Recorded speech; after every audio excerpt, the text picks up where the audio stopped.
Dime lo que. Captain Zevin here, back at it again with some more One Piece content. I told you we were gonna be back on schedule. Don't play with me. Make sure you hit that like button for me though. Hit that like, comment on the video, and warning, if you are not caught up to chapter 1031, there will be spoilers. So if you're not caught up, go catch up, bring it back, bring a friend, like, comment, subscribe, and now let's get into it. Let's talk about why Sanji's character is done for. Well, it kind of starts with the inner workings of Sanji. So there were hints way back since Jaya and maybe Barate, but I don't really recall, but definitely since Jaya, about there being more to Sanji's past than we were led to believe. Because when we got his backstory on Barate, it was how he met Zeph and everything. He was already on this ship, on this cooking ship. No real reason why, but we don't really need a reason. It's like, oh, okay, so that's where we're going to start with your story. Okay. And we just went with it. But then in Jaya, we're talked about how he was actually from the North Blue. And at first it's like, oh, you're not from East Blue. I thought you were from East Blue like the rest of us. Oh no, I was just from North Blue. And then I don't know if it was Zoro or somebody else, but someone made a comment on how did you cross the red line? And he mentions how there's other ways to cross it. And it's not really thought about that much, but when you really think about it, none of the blues interact with each other. Like, they really don't interact with each other. They're all separate. They have their own things going on. East Blue just being the weakest or tamest of the four. And the only ones that really cross are Marines and Pirates. So we take that at face value and we're thinking, okay, so we don't really know how this came to be, but you know, it is what it is. Now, then we fast forward a little bit more, and we're at Water 7, and oh wait, I'm sorry. One more thing back in Jaya, when they were talking about how he's from a descendant and just when he was talking about being from a certain blood and how he just rejected it, if you pay attention to how Sanji's drawn while this is coming up, it's subtle, but at the same time it's distinct. Like, if you look for it, you're gonna be like, oh, there was something going on there. Whenever it comes to Odas and shadings and just like having this like triple dot silence thing, there's always meaning to it. Always. And it took freaking a long time to come to realize what Sanji's stuff was about, but he had it in there for a very long time. And then now we fast forward a little bit and we go to Water 7. And I remember reading this in a comment on someone else's video, talking about how when he kicked Luffy in Water 7, you could make the argument as to why he was emotional for that, and quite arguably argue why he was very like emotionally invested in the whole Usopp situation. And the reasoning for this is because Usopp felt that because he was the weakest person on the crew, he felt he wasn't amounting to enough and he was just surrounded by monsters and he didn't deserve to be in the same crew as them. And saying that it's gonna come to a point where basically whatever his opinions are won't matter. And Luffy, through the heat of the moment, is about to say, well, if you don't like how I do things, then just leave the crew. But before he finishes it, Sanji kicks him and is very, very angry with him, saying, "You better watch what you say before you say something that you'll regret." And at the time, we're very emotionally invested on everything that's going on with Usopp and Robin and the ship. But you can go back to that and think, holy crap, Sanji actually relates to that because he was born into a family of monsters where he was not the monster. And he, because of not meeting expectations, he was literally forgotten about and just thrown to the dungeons to be forgotten about. And everything that Usopp's saying kind of exemplifies Sanji's past, which would arguably explain why Sanji, was so emotionally invested into this. Chopper's just emotional, so we knew that was gonna happen. But that explains why Sanji was always a part of the emotional parts of that and trying to make sure he was okay and everything. Like obviously, he agreed when it came time to continuing the journey, and Zoro said no, he needs to apologize and do right. And like Sanji fully agrees with all of that, but he was emotionally invested with that whole scenario. So then we go to him ready to sacrifice himself for the family that he found, just like Zoro was ready to sacrifice himself on Thriller Bark.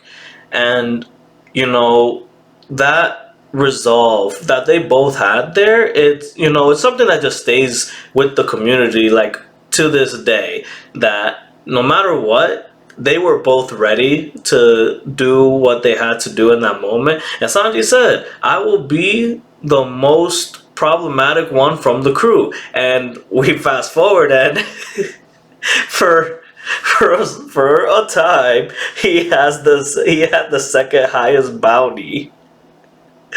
And now he has the third because Jinbei's official. So and Zoro actually has the fourth. That's crazy. Yo, step it up, my nigga. Like, come on. But we continue in the new world and we find out about his family's ties and the blood and his bloodline, and we really figure out his past. We thought his past was bad before, and then we see what happened before his death, and we're just like, he just can't get a break. He just that was so messed up. Like, can you imagine how traumatic that is for a kid? Like, can you imagine just telling your 3 or 4-year-old, "Oh, like, you suck, and I don't really love you like that." Thrown into the dungeon, like on some Harry Potter shit. Just put him under the stairs and just feed him enough to live, and just forget about him. That's harsh. That's really, really, really harsh. All because he wasn't born a monster. And then he gets out of this, finds Zeth, finds his calling, and Zeth basically is his father, and teaches him how to be a man, and teaches him how to be a human.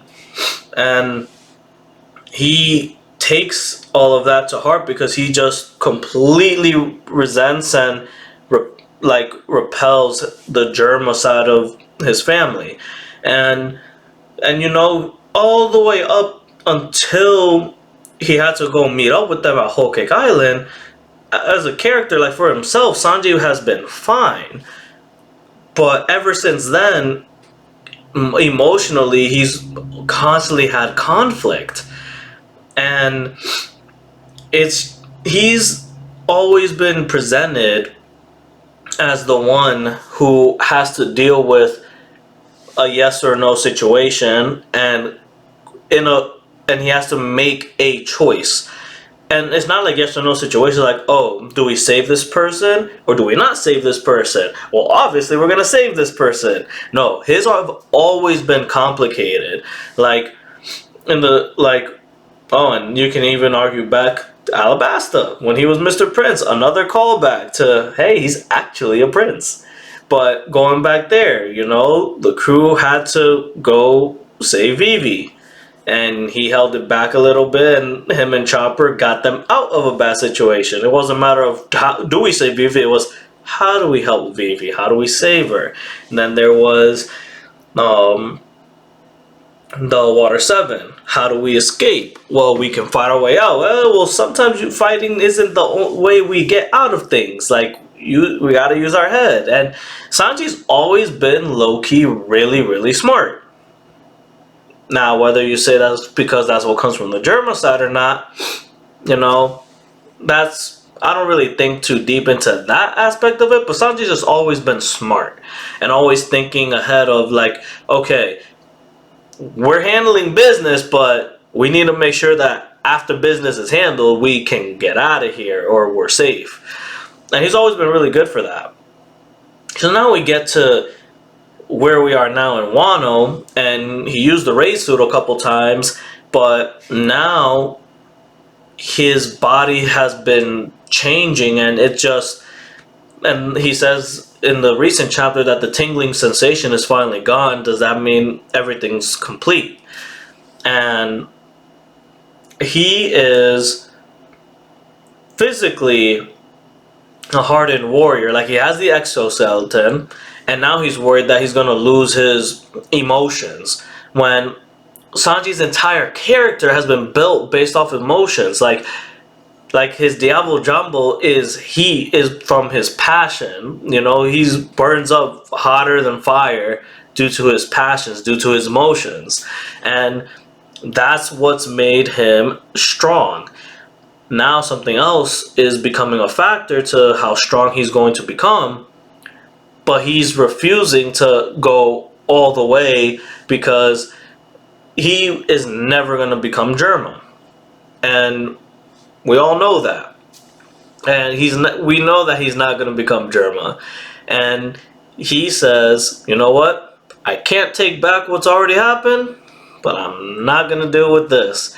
And that's why he destroyed the raid suit. And, you know, when he thinks he hit that girl, that woman, that was what shattered him.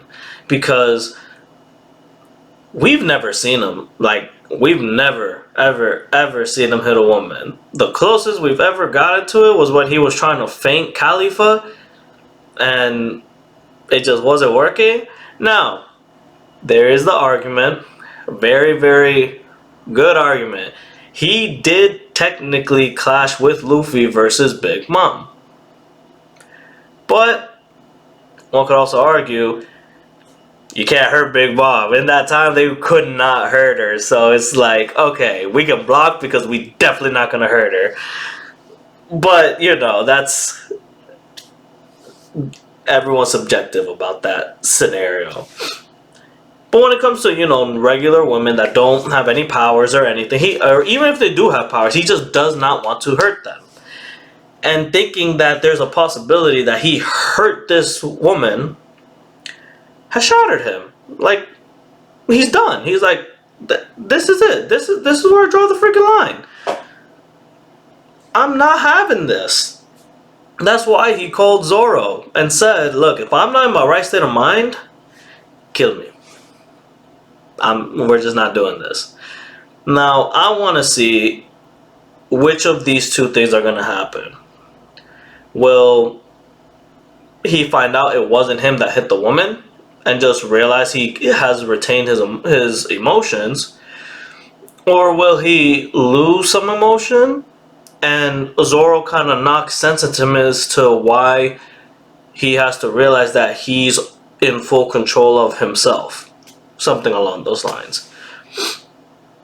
I don't know how this is all going to pan out, but we know that now Sanji's had his resolve, and he says, I'm going to beat Queen, and I'm going to beat it my way, not the Germa way. I'm doing this thing my way.